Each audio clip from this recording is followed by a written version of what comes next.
Boa noite. Pessoal, vamos começar essa conversa. Estamos aqui com Ulisses Carrilho, que nos acompanha na realização desse projeto, o projeto Narrativa de Campo Escuro, que está sendo realizado com recursos do Procultura RS, o FAC, Fundo de Apoio à Cultura. Esse projeto englobou várias atividades, exposições, estamos produzindo, né, um catálogo, oficinas.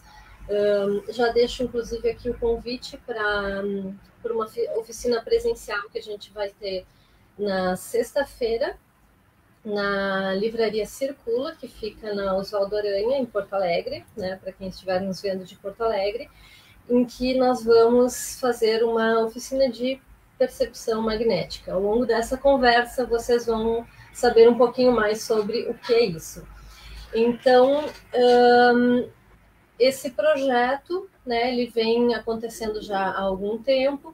Eu e o Munir trabalhamos juntos, né, enquanto IO, que é o nosso alter ego artístico, e esse projeto está bastante ancorado em uma pesquisa sobre a possibilidade de se perceber os campos magnéticos. E o Ulisses tem nos acompanhado há algum tempo já, com conversas, né?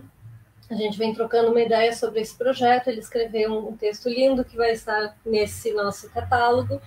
Então, hoje, a ideia é desenvolver um pouco, né, uma conversa, né, sobre o que está sendo esse projeto, o que está surgindo daí. Eu só vou fazer uma pequena contextualização no início, antes da gente ter efetivamente o que será um diálogo, porque na verdade esse diálogo ele vai meio que se estabelecer como uma construção coletiva, porque nos agrada muito, me agrada, e nas nossas conversas, é que elas sempre vão para lugares em que a gente não sabe onde são, e nessa forma, esse quase passeio no bosque, a gente vai nos revelando coisas do trabalho, da conversa e da própria poética. Narrativa de Campo Escuro é um trabalho que surgiu do fascínio da possibilidade de que seres humanos tenham um outro sentido, além da audição, do paladar, da visão, que nós tenhamos um sentido, que seria a capacidade de perceber o campo magnético, principalmente o campo magnético da Terra, mas também o campo magnético de dispositivos, e que esse sentido seja um sentido que outras espécies têm, né, do tipo aves migratórias, insetos, abelhas, e que nós humanos tenhamos perdido a capacidade de nos conectar com esse sentido, como se ele estivesse dentro de nós ainda, mas obscurecido, velado. Então, é essa possibilidade, é talvez esse fascínio de que haja um sentido humano que nós não estamos tendo acesso, que nasce todo esse projeto que tem se desenvolvido e tem tido desdobramentos. Então, assim, é uma reflexão poética sobre como a chegada ou o retorno desse sentido impactaria, tanto no sentido da poética, na construção de arte contemporânea, como para a humanidade como um todo, quer dizer, um sentido de norte, um sentido de conexão efetiva, física e intrínseca nossa com o planeta. E daí, nesse sentido, a gente tem construído uma série de obras, assim, o principal elemento é do tipo uma tentativa da gente construir um dispositivo que nos permita essa conexão, né? O objetivo final desse projeto e desse processo que não está se cumprindo nesse momento é tentar descobrir uma maneira de efetivamente reagrupar, de reincorporar esse sentido da magnetopercepção. Por enquanto ele é uma abstração, ele é uma ficção, né? Não temos poucos relatos, algumas pessoas dizem que sentem, mas em grande maioria nenhum de nós sente isso e nem reconhece a parte física responsável por esta conexão. Então, no primeiro momento, a gente desenvolveu um dispositivo, que é um dispositivo de colocar no peito, e esse dispositivo, na altura do plexo solar, quando a gente se orienta ao norte, ele faz uma pequena vibração. Ele é um dispositivo bastante simples, né? A estrutura dele, claro, tem toda uma questão complexa do funcionamento, mas a lógica dele, basicamente, é de funcionar quase como uma bússola, mas a questão é ele emitir essa vibração, esse sinal, para fazer com que a pessoa sinta no corpo quando ela está orientada ao norte magnético. Então, a ideia seria que, com o tempo e com o uso, essa sensibilidade fosse aos poucos sendo estimulada, despertada, né? Porque uma das hipóteses é que a gente tenha essa capacidade, tenha essa sensibilidade, mas não tenha recursos para identificá-la, para reconhecê-la. E, de certa forma, boa parte das obras que a gente desenvolveu ao longo desse projeto, elas são essa especulação, né, de como seria sentir os campos magnéticos, como seria essa percepção, tanto essa percepção física, quanto a maneira de comunicá-la, quanto a maneira de se relacionar com o mundo a partir dessas sensações. E esse dispositivo, e o uso prolongado com ele, cria uma sensação muito estranha de direção. Porque nós somos criaturas, se a gente estiver privado de referenciais, né, num dia nublado, numa tempestade ou num deserto, a gente não sabe se localizar, o que é norte, qual é a direção que a gente vem. Então, seria essa propriocepção, essa percepção física do sentido de direção. Essa reflexão começou a nos direcionar para uns caminhos um pouco curiosos, assim, que é meio que retornar um pouco na história da humanidade e pensar que, se em certo momento pré-civilizatório, quando ele não estava construindo cidades, se esse sentido não estava presente nos humanos, e a gente simplesmente foi perdendo e não tendo ainda uma linguagem para comunicar essa perda. Então a gente cria também, em certo momento dessa exposição narrativa de Campo Escuro, uma ficção, efetivamente uma ficção, é uma hipótese. O trabalho chama-se NCE, né, Narrativa de Campo Escuro, Sincretismo.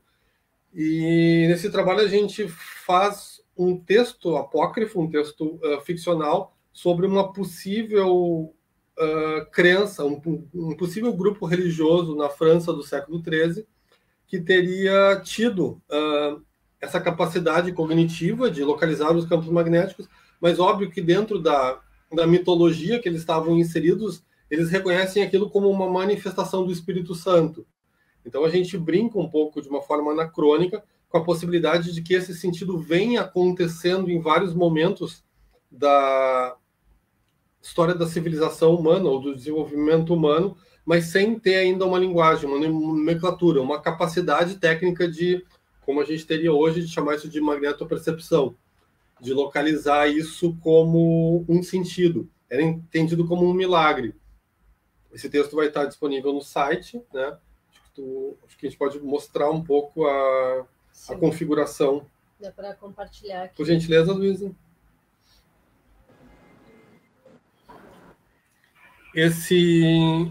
Tem duas imagens, porque esse texto ele acontece em dois níveis. Num primeiro nível é um homem muito simples, um camponês francês, e no segundo nível tem, anos depois, esse homem desaparece e tem um continuador dessa crença religiosa guiada pelo campo magnético, mas na verdade que eles localizam como Espírito Santo, que é uma pessoa que teve uma formação religiosa e ele era um pouco mais erudito. Então ele passa a fazer metáforas entre São Pedro, né, o fundador da igreja, e essa base, esse solo, essa relação telúrica que se estabelece entre a crença e a igreja, e ele pega dois nomes da mitologia grega também. Ele trabalha com essa figura, né, de Ícaro, sobretudo, e Dédalo, né? Então, muito essa ideia do conseguir se guiar, né, num mundo labiríntico, se guiar na escuridão sem necessariamente ter pontos de referência.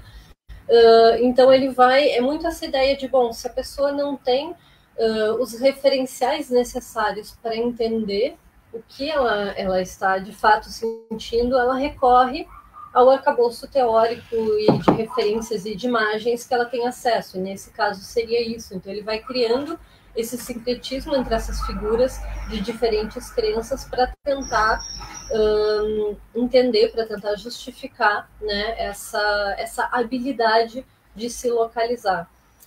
Também em certos desenhos a gente evoca na exposição algumas Vênus paleolíticas, como por exemplo Vênus de essa? Vênus de Ilhas Pug, se não me engano. Essa é uma escultura, uma minúscula escultura, né? Mas a gente fica fascinado com essa. Essa é uma Vênus que tem muito a ver com a dimensão de fertilidade, quase essa crença telúrica de uma força natural. E se especula muito sobre o que essas Vênus, que eram bastante recorrentes, né, no Paleolítico, o que elas significavam.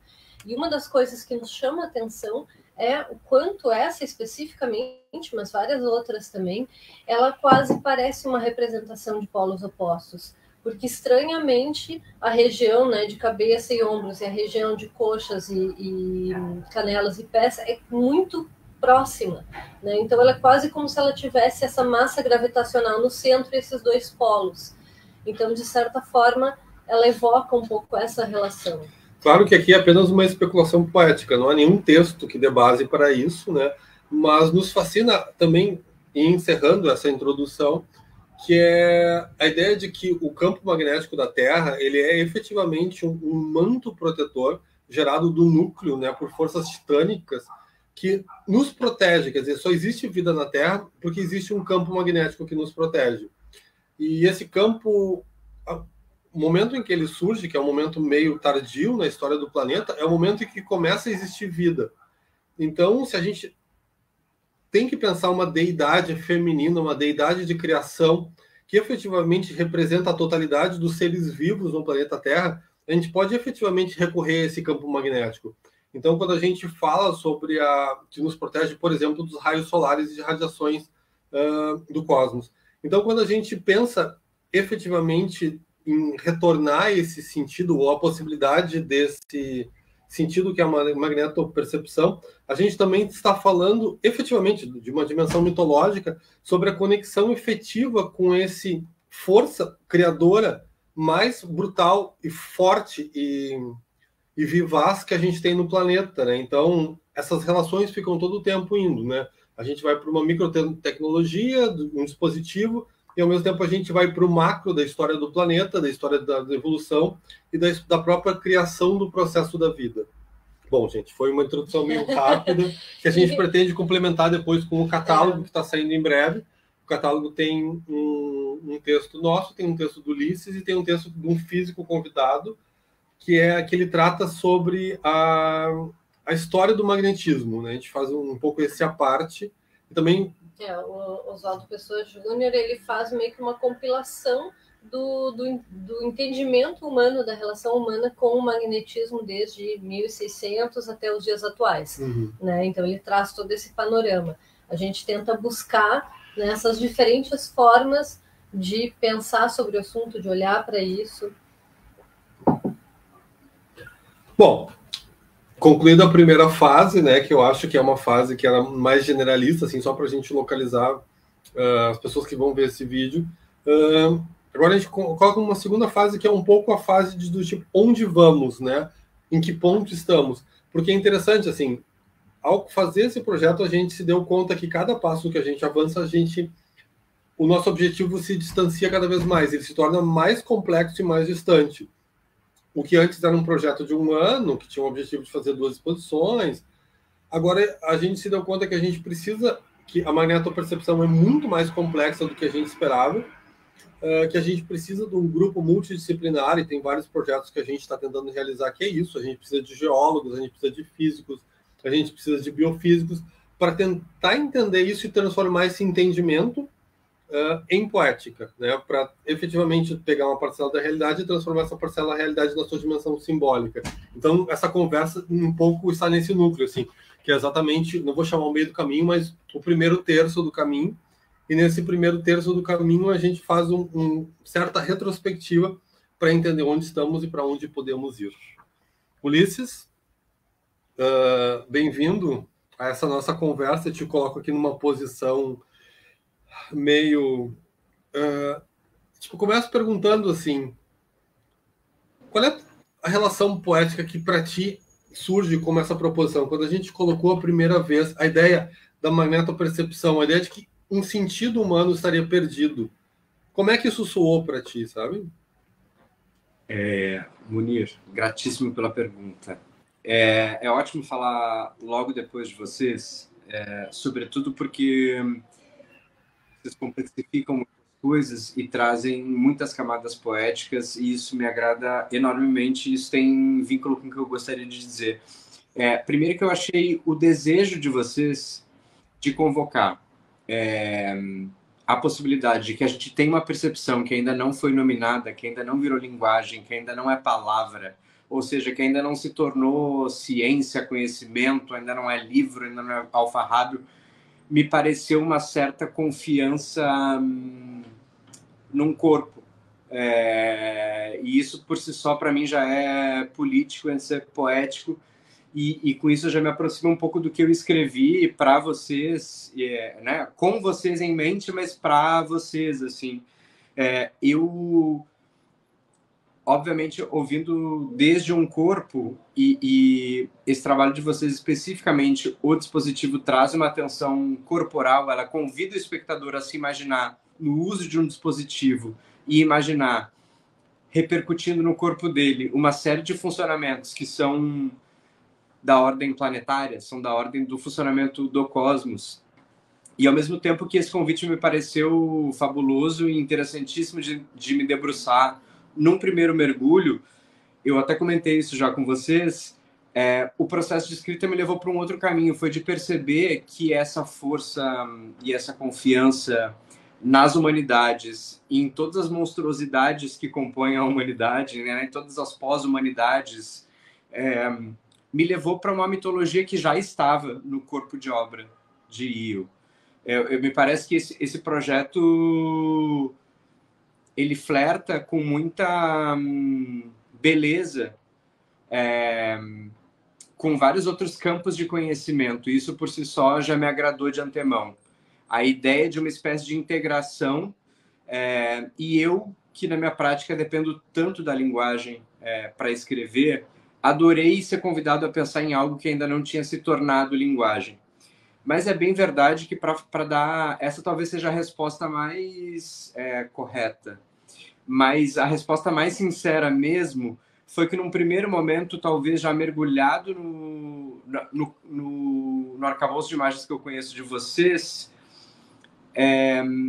me pareceu que existia alguma conexão entre essa ideia do magnetismo e da pulsão erótica, para ser sintético na resposta. Foi a primeira coisa que me veio à cabeça.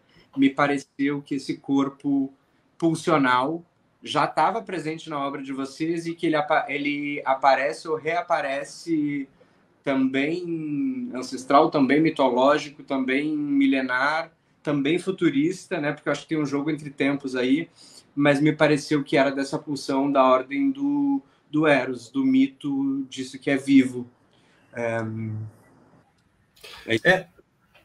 Sim, não, eu acho que isso é, sem dúvida, um aspecto muito, muito importante da nossa poética, né? Essa relação com essa pulsão de vida, e que muitas vezes, por essa dicotomia inerente, acaba se apresentando, né, como algo um pouco da ordem do mortífero também, né? Mas é uma força, né? Essa força que impulsiona a criação das obras, que está presente em muita coisa. E foi curioso, porque, de certa forma, várias obras criadas no contexto desse projeto, elas não foram necessariamente pensadas dessa forma por nós, né? Teve momentos em que a gente teve um pouco aquela impressão, estamos indo em outra direção, estamos falando de outra coisa. Mas foi bem interessante ver o retorno das pessoas, por exemplo, sobretudo na exposição que a gente fez no The Creators, em Brasília, que comentaram, né, de como tinha uma forte carga erótica na exposição como um todo. E fetichista também. Bastante fetichista também, né? Foram associando, essa imagem que está na tela é desse dispositivo, então ele tem, né, essas alças que prendem bem justo ao corpo e ele é apresentado no espaço expositivo. Aqui foi como ele foi exposto no MACT, né, em Santa Maria. Então ele estava em cima desse suporte, né, simplesmente posicionado ali, e as pessoas podiam vestir e experimentar e se deslocar pelo espaço da exposição usando esse dispositivo. Não, e é curioso, assim, porque como vocês estavam colocando, assim, os nossos trabalhos com grande frequência ele tem esse aspecto pendular, assim, né? Tipo, quando tu entende que tu tá vivo com grande frequência, tu também entende que a morte é a outra face, né? É o inverso disso. É na apatia que não existe a morte, é na apatia que tu não te interessa nem pela vida nem pela morte, né?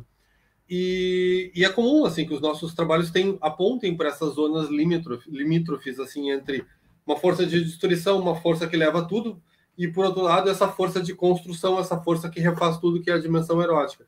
E é curioso, porque esse é o trabalho que talvez foi a primeira vez que a gente não tinha pensado nesse assunto, que a gente não tinha considerado esse assunto.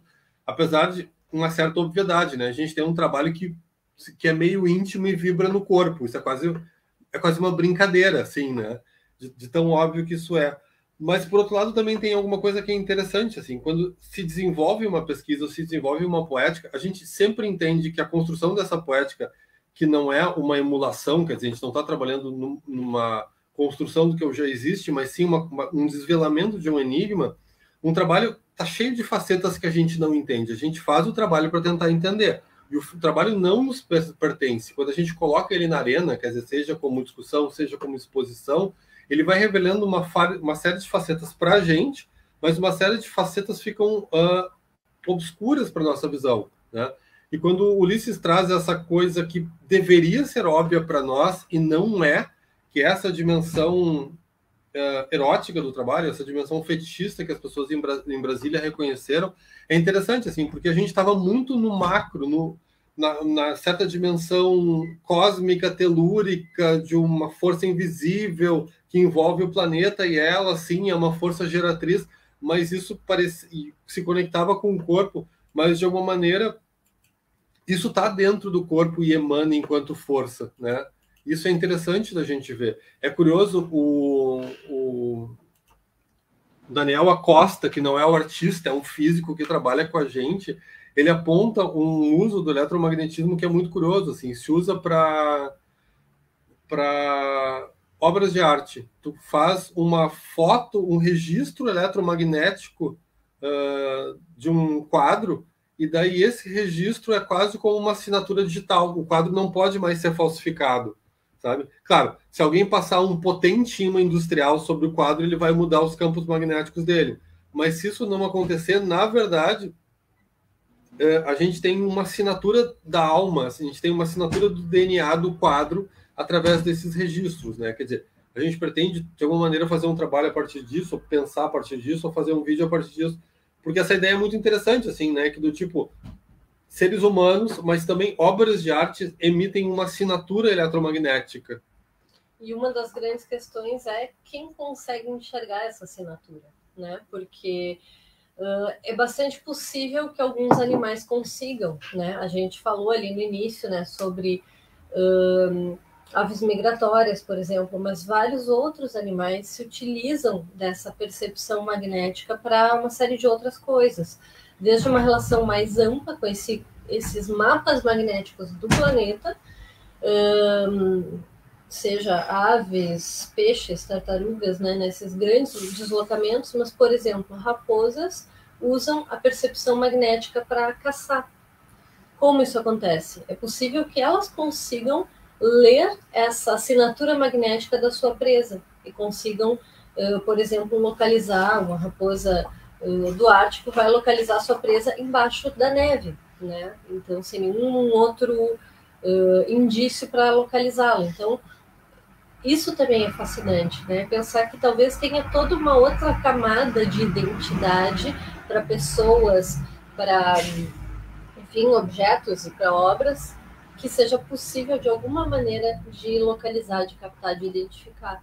E também, já passando a palavra para o Ulisses, eu acho interessante que a gente, para as artes, sempre foi muito cara essa ideia de que certa invisibilidade possa ser dado forma, né? Claro que isso é sempre colocado, de uma certa maneira, ou como uma intuição, que não manifesta ainda, ou efetivamente como algo informe, seja um desejo, seja uma vontade, ou seja uma futuração.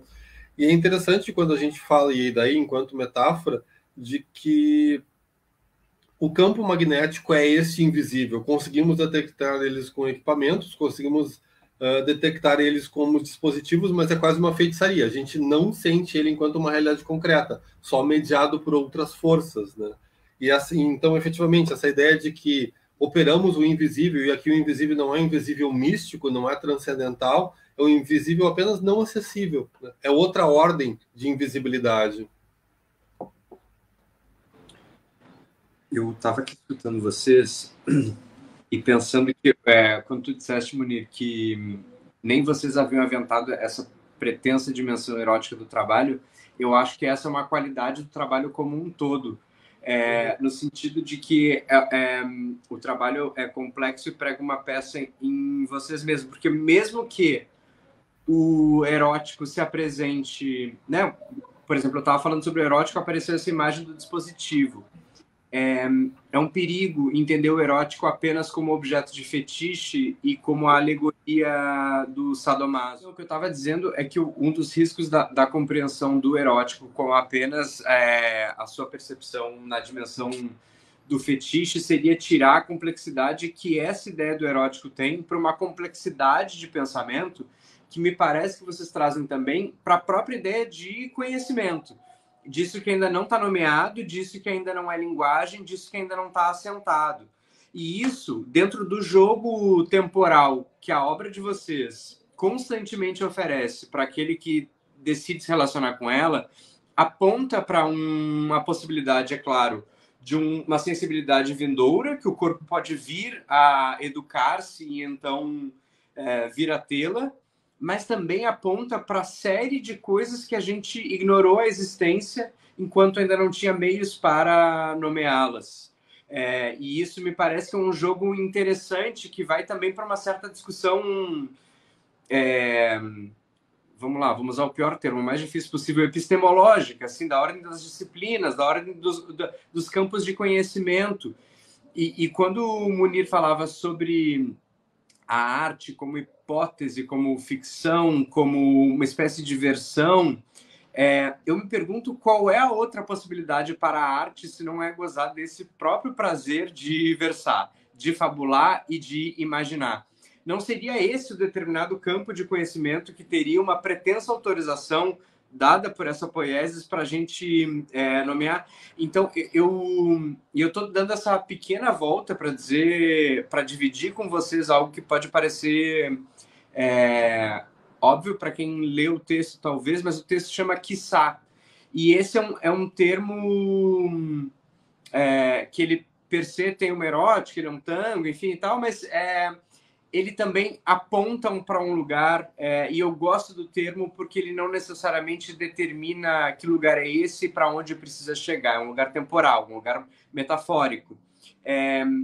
Mas eu, talvez, justamente por ser um péssimo cientista, acho que o experimento por si só já é valioso enquanto experiência fenomenológica. Eu não sinto urgência alguma de chegar a alguma conclusão. Arriscaria dizer que muito antes, pelo contrário. Muito embora eu tenha, obviamente, para a escrita do texto, eu tenha precisado me imaginar com o dispositivo vibrando em meu peito e buscando um determinado norte. E tal qual eu tentei fazer no texto, percebi que essa busca por um norte, essa busca por algum oriente, essa busca por alguma determinação, ela me era mais comum do que extraordinária. E eu diria que, infelizmente. E talvez isso seja... tem uma tensão também entre um certo corpo pulsional e um corpo lógico. Um corpo logocêntrico, um corpo que está sempre buscando algum sentido, buscando fixar algo que é da ordem do inapreensível. E eu realmente acho... claro que eu estou falando isso porque eu estou aqui com vocês e eu escrevi isso no texto, falei do corpo de obra como um todo, mas acho que é uma qualidade específica dos trabalhos de vocês e que não é tão corriqueira, que é, de alguma maneira, preservar alguma estranheza na forma que que demande quase que obrigatoriamente que o público se coloque poeticamente para chafurdar que cápsula é aquilo que está sendo criado. Se aquilo vem de um tempo longínquo ou se aquilo objetiva ser uma espécie de cápsula que aponta para onde a humanidade vai quando ela se dedicar a não ser mais apenas humana. Enfim, já falei demais, mas eu queria um pouco trazer isso, essa dimensão do tempo, a dimensão do conhecimento e o próprio perigo da compreensão do erótico como puramente sexual, porque me parece que vocês... e esse é um ponto de ligação do erótico com a ciência, que é uma espécie de elucubração sobre o vital, sobre o que é vivo. Pouco importa se isso é humano, pouco importa se isso é animal, pouco importa se isso foi perdido ou se vai precisar ser criado. Mas é a possibilidade de se cogitar com outras formas de sensibilidade no corpo. Enfim, passo a bola para vocês. Eu acho que tem um aspecto que tu evocaste que é fundamental, né? Que é essa dimensão erótica de um desejo de experimentação, né? E realmente essa sensação, essa situação de estar fazendo uma pesquisa, de obviamente seguir certos preceitos de um método científico e ao mesmo tempo, em outros momentos, optar muito claramente por ir num caminho oposto, né? E ter esse prazer do não chegar lá, não chegar imediatamente numa solução, numa resposta, mas sim ficar criando outros caminhos, outras trilhas, outras possibilidades, experimentando outras sensações, né? Vendo o que pode surgir disso. Eu acho que isso está muito presente no nosso trabalho. Inclusive, eu trago aqui essa imagem, que é de uma das obras, que são vários ímãs com agulhas. Eles são relativamente grandes, né? Eles estão dispostos sobre uma chapa metálica, e uma das características desse trabalho é que ele não tem uma forma fixa. Cada vez que ele é montado, precisa ficar recombinando essas peças e precisa ficar jogando a força dessas peças, né? Essa é uma das configurações, né? Na segunda vez que ele foi montado já ficou um pouco diferente, na terceira ficou diferente, porque, claro, esses ímãs, eles têm essa força de atração e de repulsão entre eles e as agulhas, e entre eles e essa base metálica. Então, é todo um trabalho muito minucioso de ir moldando e lutando contra essa força ao mesmo tempo, né? E isso é uma dimensão que, obviamente, não fica explícita no trabalho final, mas ela está presente, né? Queria fazer um comentário também, assim, existem duas teorias que eram conflitantes, talvez elas sejam próximas, que é como funciona a magnetopercepção. Uma, e aí está evocada, né, nessa obra, é um tipo de bactéria, né? Sim, na verdade, a manifestação, a exemplificação mais clara são bactérias que têm essas nanopartículas magnéticas que se alinham com os campos magnéticos. Então, elas formam, né, pequenas trilhazinhas magnéticas que vão se orientando, se alinhando. E foi muito o que nos inspirou para criar um dos desenhos daquela série e essa obra. Mas, no entanto, existem uma série de teorias bem mais recentes, dos últimos 7, 8 anos, em que depende de ondas luminosas, do espectro azul, e que Só um detalhe já foi identificado que seres humanos têm essas partículas magnéticas no cérebro, mas não se sabe se elas reagem aos campos magnéticos e se sim, de que maneira, né? Isso é uma coisa que não foi ainda não está muito bem definida ainda. Outra teoria é que seria um espectro, que é uma teoria aceita em alguns pássaros, tem uma proteína no olho chamada criptocromo, e essa proteína, ela cria um guia visual. Quando a gente conta aquela história dos religiosos do século XIII, a gente emula essa teoria do criptocromo do pássaro. Então, quer dizer, na retina do pássaro se configura um tipo de pequena mancha que indica para ele uma direção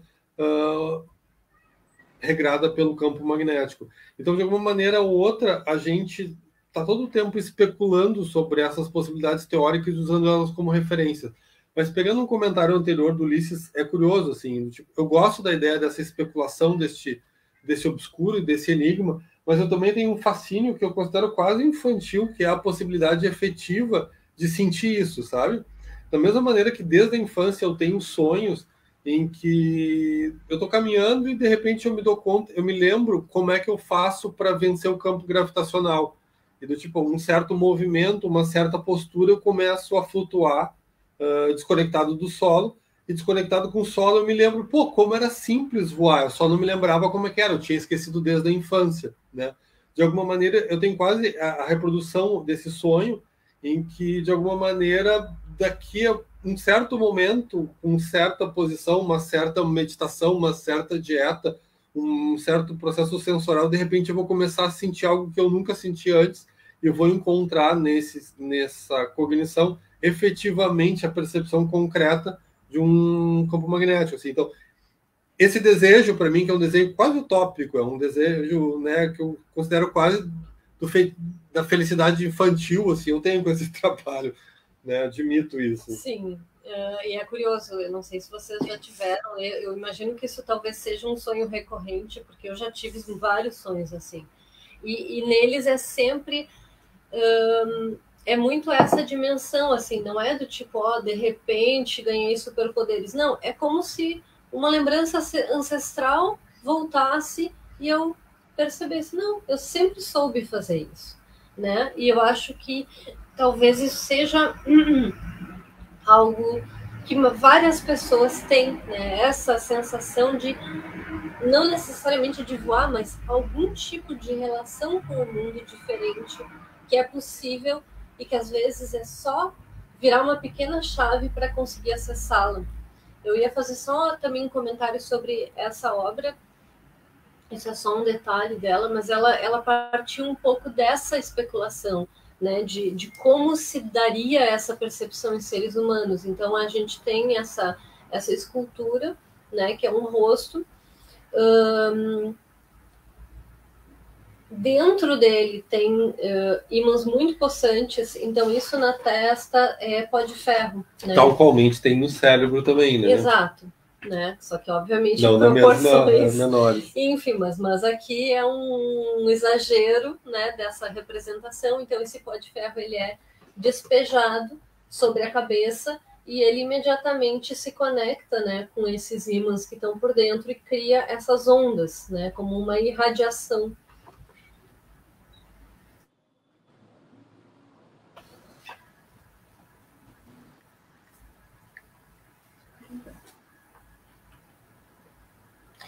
E daí tem um pouco essa brincadeira que é essa certa compreensão renascentista do mundo, né, que a gente talvez pudesse explicar tudo de um certo espírito racional.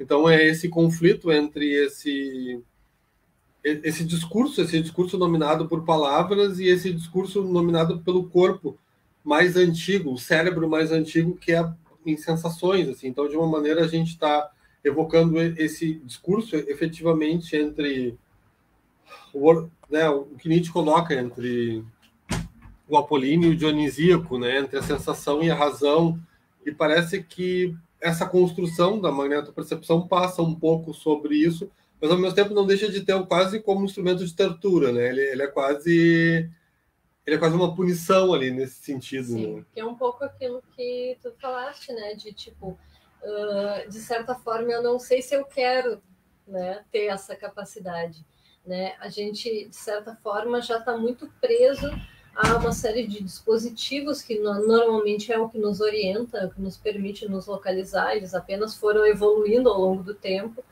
Né? Então, hoje em dia é muito fácil ter uma bússola no celular, ou ter um mapa, ou ter um Waze, alguma coisa que nos guia. Ao mesmo tempo, ela acaba sendo algo que prende, de certa forma, né? Que limita. Mas eu acho também que o que vocês, ou pelo menos como me sinto convidado a imaginar, é que apesar de hoje em dia a gente tem equipamentos como GPS ou como bússola, enfim, teríamos outras alternativas a nos indagar qual seria a pretensa orientação. É quase sobre esse reverso da moeda, né? E se a gente tivesse fadado a sempre entender onde estamos? Será que finalmente entenderemos quem somos? Assim, tem um certo peso filosófico disso que é trazido por vocês. E eu concordo contigo, Munir. Eu acho que seria muito interessante experimentar dessa sensação. Quando eu digo que talvez o caminho seja mais importante, é no sentido de que o caminho de vocês passa pela fabulação da França no século XIII, passa por Sim, pelo Paleolítico, né? Os caminhos. E é um tipo de a arte é por si só uma ciência, um tipo de conhecimento, né? Já tornou-se disciplina, não é mais uma margem dos saberes, mas ela é uma possibilidade ali de amalgamar uma série de coisas. E só para contribuir com duas questões que eu acho que a escrita me levou a pensar e que eu acho que são coisas interessantes e que, obviamente, não se encerram no texto. Eu lembrei muito desse livro chamado Queer Phenomenology, né? A fenomenologia queer, para escrever o texto, que é de uma filósofa chamada Sarah Ahmed, e ela relembra, a introdução desse livro chama Find Your Way, né? Assim, tipo, encontre seu caminho, sua posição, a sua via. E eu lembrei logo da introdução, quando estava no processo de escrita, e me encantou trazer isso. Primeiro, porque ela de antemão relembra que esse pensamento é um pensamento filosófico, ele não é simplesmente sobre identidade, ele não é sobre gênero, ele não é sobre orientação sexual, ele é um modus operandi de indagar o mundo, como aquele que entende que as coisas não estão assentadas de maneira binária.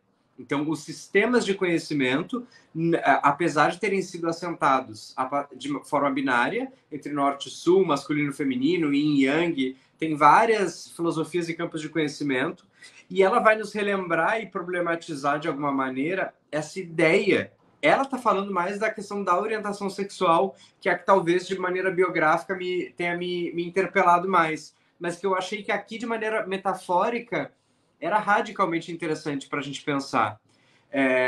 Eu confesso, de maneira biográfica, isso não me bateu tanto, mas para pensar a ideia de orientação e como esse termo Oriente já parte de uma pretensa localização que vem de um desejo de busca de um outro, que é, como sempre, assim como o Norte, assim como o outro e assim como o Oriente, ele é um outro fabulado, né? A gente geralmente faz residir a monstruosidade, a estranheza, a ignorância no corpo que eu chamo de eu. E ao outro cabe um suposto saber, né? Um oriente, um horizonte que lá chegaria e tudo então se resolveria. Então ela relembra uma certa história colonial, que eu acho que não é a história desse termo, ela nos relembra que respeitar apenas aquilo que conhecemos é da ordem do colonial, é da ordem daquilo que já foi desbravado, daquilo que já foi explorado.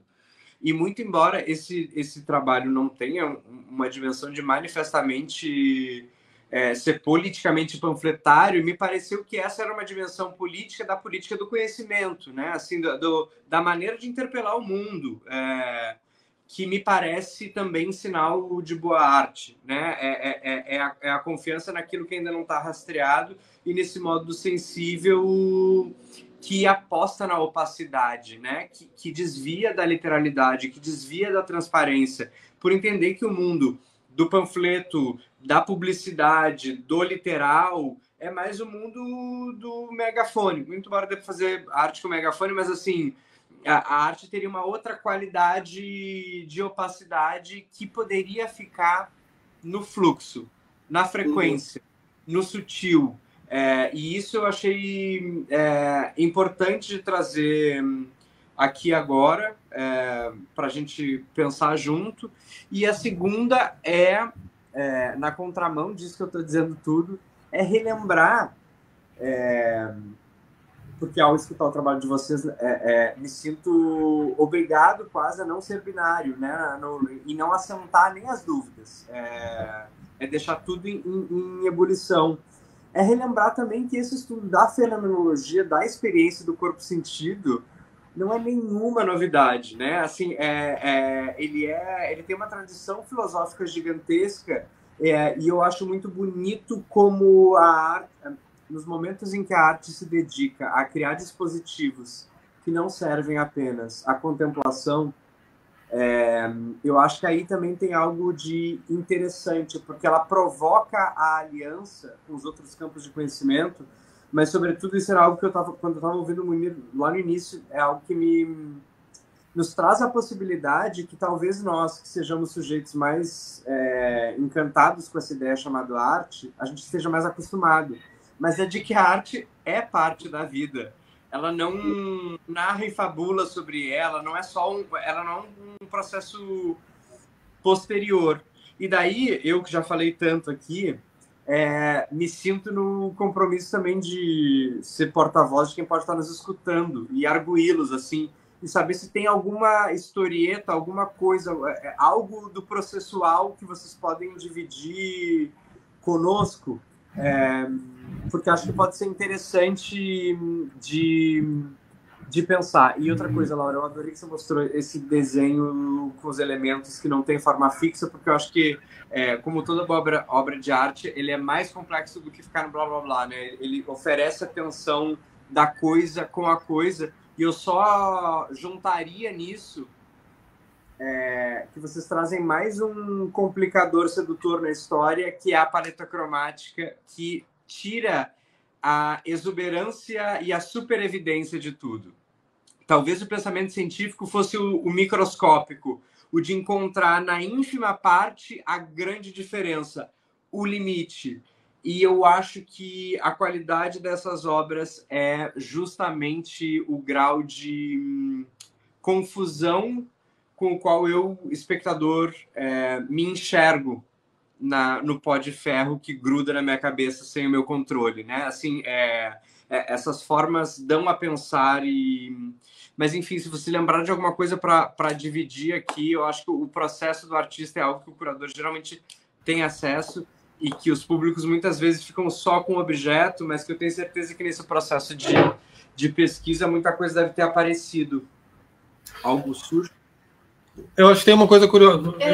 Na verdade, assim, eu acho que tem várias coisas, né, a comentar, mas eu acho que só algumas observações, assim. Um aspecto que eu acho sempre para nós muito relevante é essa questão de as obras nunca têm uma mensagem, né? Então essa coisa, né, do megafone, tipo, obviamente é extremamente válido, mas para o nosso trabalho eu acho que ele é mais uma polifonia, né? A ideia é que tenha, assim, tem alguém gritando, tem alguém sussurrando, tem alguém falando o contrário, tem alguém batendo palma no contratempo, sabe? Essa ideia de muitas camadas possíveis de entendimento e de relação com as obras, né? Misturando esse comentário com essa ideia um pouco desse processo, eu acho que tem essa sequência de desenhos que a gente comentou, ela tem outros elementos que, na verdade, é muito difícil de mostrar aqui, mas que isso está muito presente na exposição, né, nos espaços expositivos, que é o seguinte: aqui, na verdade, é um detalhe ampliado. Alguns desenhos são menores, e eles são desenhos em grafite e aquarela preta sobre papel preto.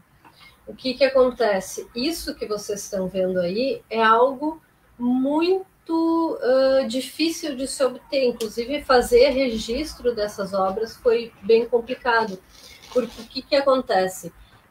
Na exposição, elas eram exibidas assim, numa zona com muito pouca luz e com uma dessas luzes de mecânico portáteis que a própria pessoa tinha que mover em torno do desenho para encontrar os ângulos de incidência de luz em que conseguisse enxergar. E várias vezes, mudando a posição, o próprio desenho vai se transformando. Isso é parte da própria relação com as obras. Tem uma coisa curiosa, assim, porque nos interessava, de alguma maneira, reproduzir um desenho que só pode ser visto em certas circunstâncias. Da mesma maneira que a gente metaforiza a ideia de que talvez conseguimos, em certas circunstâncias, encontrar possibilidades da maneira que a tua percepção, a gente evoca alguns elementos da mitologia, né, através desses desenhos, sejam as migrações, sejam o esqueleto de uma raposa, seja tartarugas. Então a gente pega toda essa fauna que cria esses protagonistas que se movem dentro desse universo, e ao mesmo tempo a gente evoca o pré-cinema, né? Que é as cavernas de Lascaux, quando as pessoas desenhavam nas cavernas de Lascaux e ali levavam tochas e faziam essas visitas aos desenhos que estavam lá, mediados por esse fogo, né? Então, para a gente, é muito legal pensar um desenho que, se tu olha, talvez tu não veja nada, é só uma folha em preto, e daí a gente tem o Malevich, né? Esse preto sobre preto, que é uma tradição de transcendência mística, mas a gente tem ali também um certo ângulo, e daí a gente fala sobre uma certa perspectiva, e aqui a gente está falando conceitualmente sobre uma forma de ver metafórica, em que o desenho se revela. Nos interessa esse desenho que não é sempre visível, é um desenho que precisa certa angulação, certa incidência de luz para que o grafite mostre a sua propriedade de risco, né? E seu traçado, assim. Então, é um pouco isso. Também eu quero voltar muito do que tu tinha falado, só para fazer um comentário de um outro trabalho que está há muito tempo em processo e tem a ver também com uma certa dimensão de localização, assim. Tem uma frase do Ernesto Neto que ecoou bastante para a gente, quando uma vez ele estava conversando com um amigo francês, e ele falou alguma coisa do tipo assim, sei lá, Rio de Janeiro, Ocidente, né? E o amigo francês dele dizia, não, o Rio não é Ocidente, né? E daí o Ernesto Neto ficou meio impressionado assim, com a ideia. Então, tipo, para um europeu existe a Europa Central, que é o Ocidente, existe o Oriente, que é um outro lugar quase místico. Talvez ele incluam os Estados Unidos e a Austrália no Ocidente, mas a gente tem um grande limbo sobre até onde vai esse conceito Ocidente que nós achamos que nos integramos eventualmente, né? Daí o trabalho é um trabalho bem simples, assim, ele é uma pesquisa de campo. A gente dá uma folha com um mapa mundi para as pessoas e pede para elas traçarem o Ocidente. E o que parece óbvio, porque está tanto nas nossas conversas, a gente fala Ocidente, fala Oriente, fala tais coisas, dezenas de pessoas fazem traçados muito diferentes sobre o Ocidente. Né? É bem interessante. Tipo, a gente já pediu para pessoas de diferentes origens, de diferentes países, e cada pessoa dá um traçado completamente distinto. Então, um é só Europa Central, outro é Europa Central e Estados Unidos, outro é Europa Central e América Latina, outro, daí não entra a África, algum é Europa Central, Japão e Austrália, pela ocidentalização do Japão, etc, etc. Então, é curioso, assim, um conceito que entra em todas as nossas operações discursivas, que falamos em política, falamos em colonialidade. Na verdade, é muito curioso quando ele não está definido para a gente. Claro, a gente pode ter uma definição técnica do que é o Ocidente, né? Mas, ao mesmo tempo, ele não parece tão consensual. Daí voltamos para alguma certa dimensão, que é a dimensão de localização, assim. A famosa, a clássica frase, assim, do o velho já está morto e o novo não nasceu ainda, parece a frase que ilustra muito o período que a gente está, assim, né? Nos parece que um certo regime de dimensão colonial, em que os Estados Unidos talvez seja um bom exemplo nesse momento, mas que ele é só um derivado da Inglaterra, parece que é algo que todos nós estamos nos dando conta agora que não é satisfatório para quase ninguém, né? Mas a nova ordem do mundo não existe ainda, né? A nova estrutura de pensamento, a nova ordem, a nova economia, a nova relação planetária. Então é curioso, assim, claro, esses limbos históricos que para a história do planeta pode ser reduzido, 30, 40 anos pode ser muito para a gente, né? Pode ser que a gente nem alcance essas mudanças. Mas é interessante a gente perceber que quando a gente fala um trabalho sobre magnetopercepção, a gente está falando exatamente também de uma dimensão simbólica muito forte, que é, gente, estamos perdidos, né? Perdidos nos nossos posicionamentos, no nosso entendimento do mundo e na própria relação que a gente entende, assim. Então, de alguma maneira, é quase um filme de ficção, é aquele ato desesperado que tu vai atrás da solução que resolva os teus problemas na narrativa, sabe? Mas tem mais um dado da obra de vocês, né? Que é, gente, estamos perdidos, mas talvez saibamos o que fazer. E eu acho que aí tem algo... Ou saibamos como lidar com esse sentimento de perda, né? Assim, acho que não, talvez seja até a rejeição de uma ideia de nova ordem, né? É mais de uma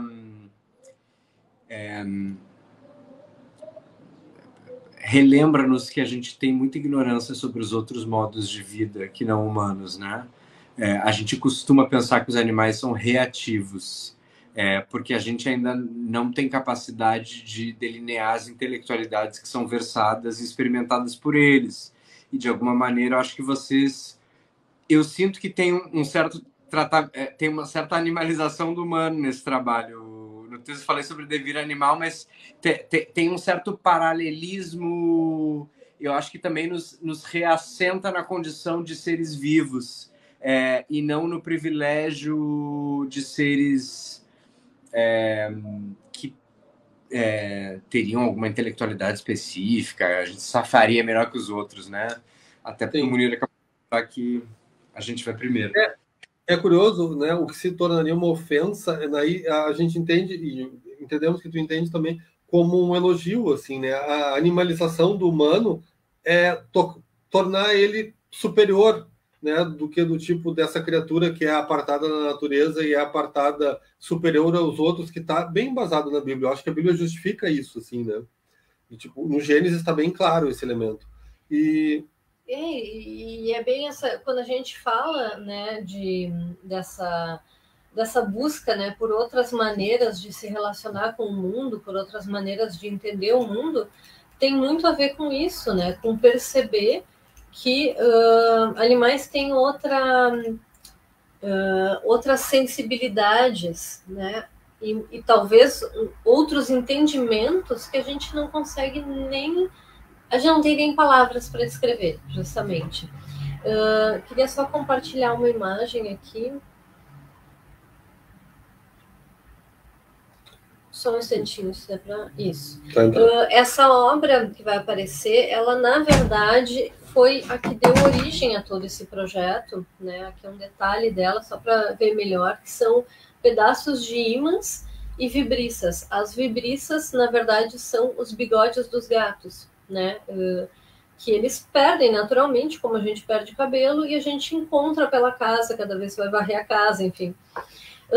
E essas vibriças, elas são um órgão sensorial, de certa forma, muito importante para praticamente todos os mamíferos, né? A gente percebe mais nos gatos, mas elas estão presentes em quase todos os mamíferos. E elas dão um tipo de percepção do espaço e de vibrações no ar que a gente não consegue nem conceber muito bem como funciona. E a peça que une essas vibriças são os ímãs, e daí essa sim é uma percepção que talvez seres humanos sejam capazes de desenvolver. Então, de certa forma, o início desse trabalho está aí, está nessa percepção de que existem outras formas de perceber e se relacionar com o mundo que ainda não estão acessíveis a nós, e algumas talvez nunca estejam. E é interessante, assim, né? Vamos pegar os atributos de uma deidade, né? Do tipo... Ele estaria espalhado no tempo, quer dizer, ele reconhece que a gente está pegando efetivamente o mito do Deus judaico-cristão-islâmico, mas isso está em várias deidades, e eu acho interessante a gente colocar. Ele estaria vendo toda a linha temporal simultaneamente, né? Esse seria o pensamento de Deus. Ele efetivamente veria tudo que aconteceu, tudo que vai acontecer, tudo que está acontecendo agora, como diria Leibniz, todas as divisões possíveis desses universos paralelos simultaneamente, né? Só que é muito engraçado, assim, essa nossa conversa que traz outra opção também que eu acho muito interessante de colocar, que essa deidade também olharia por os olhos de todas as criaturas vivas gestadas, né? Então, do tipo, ele sentiria por todos os sentidos e todo o espectro de luz e de sentidos que esses outros animais têm. Então, a gente pensa que a realidade, na verdade, se constitui disso. Poder enxergar sobre todas as perspectivas, seja na perspectiva de uma mosca, um olhar multifacetado e hiperacelerado, seja na perspectiva de um gato com outro sentido possível, seja no sentido de um morcego com uma ecolocalização que a gente não opera com grande frequência, né? Então, é interessante que quando a gente fala sobre, de novo, a magnetopercepção, a gente está pegando um pequeno fragmento do espectro, isso já nos fascina, mas ele só mostra o quanto ele é um pequeno fragmento do todo, né? Do todo que se constitui a realidade sensorial do planeta. Então, também voltamos a essa animalização, né? Essa animalização, na verdade, é um salto superior.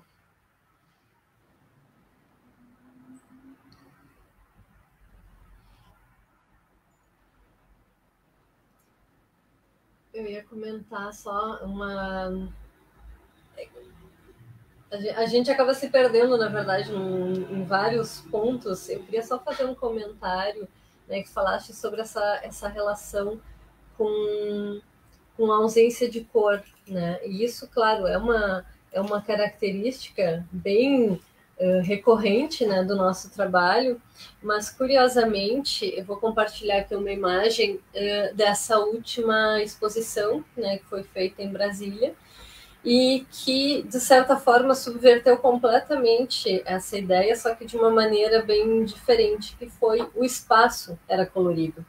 Então, as obras tinham, né, essa coisa bastante monocromática, muitas vezes bastante escura.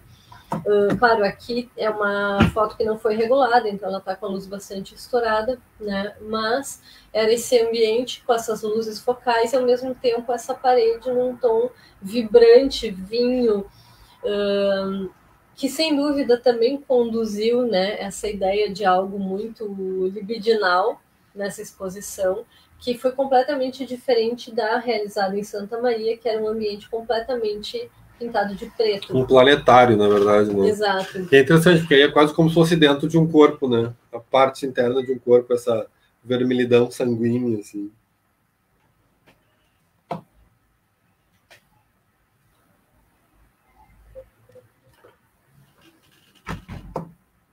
Gente, vamos por caminhos finais? Sim, acho que a gente pode ir encerrando. Na verdade, é um pouco aquela coisa. Essa conversa é mais uma de várias, né? Eu acho que a gente não esgota tão facilmente esse assunto, mas acho que deu para trazer aqui vários pontos interessantes, né? Do que a gente vem pensando e desenvolvendo. Mais uma vez, muito obrigada, Ulisses,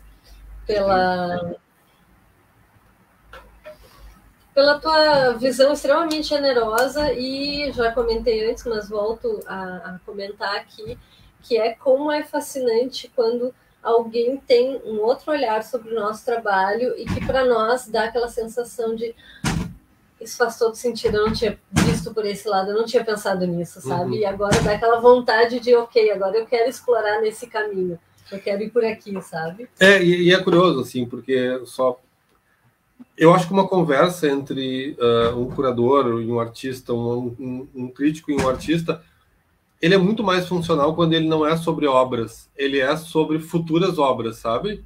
Sobre as futurações, sobre os caminhos possíveis que podem ser percorridos, sabe?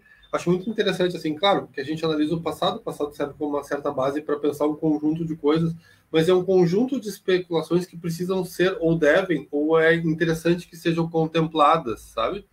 Então, quando a gente faz algumas conversas como essa, na verdade, elas reverberam como uma grande quantidade de possíveis obras. Isso eu acho muito fascinante, sabe? Não é para olhar para trás. E também aqui não há nenhum demérito em olhar para trás, mas é para olhar para um atrás que, na verdade, ele é complexo. Ele dá um certo buraco de minhoca e chega em algum lugar do futuro também e nos faz pensar em obras. Então, é muito interessante, porque algumas conversas como essas nos trazem algumas questões que elas se potencializam enquanto reflexão plástica. Isso eu acho legal. Elas são conversas mediadas por formas, com formas latentes e formas possíveis, sabe?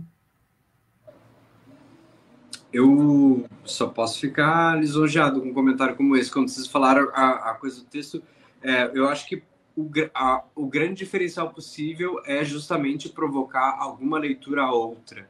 Eu confesso a vocês que um dos grandes das minhas grandes preocupações era saber que na mesma publicação haveria um texto de um cientista, esse ser que é dotado de um notório saber.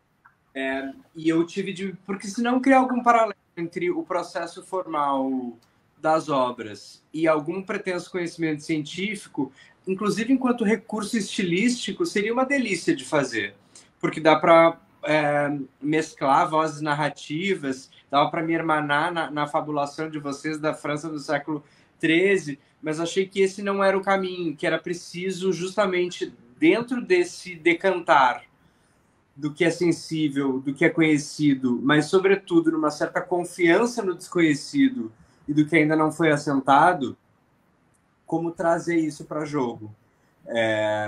E é um exercício que eu acho que é realmente evidente. E do meu carinho e admiração pelo trabalho de vocês e de como eu enxergo que ele é particular no que ele traz, não é novidade, mas eu mesmo assim sublinho. E agradeço a oportunidade de estar mais uma vez em diálogo da forma que for com vocês aqui virtualmente e para sempre na rede mundial de computadores.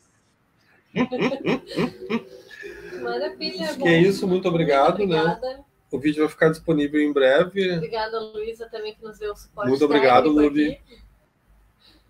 Não teríamos conseguido sem a presença da Luísa, agradecemos imensamente. E eu acho que é isso. Encerramos as atividades. Isso. Boa noite. Obrigado.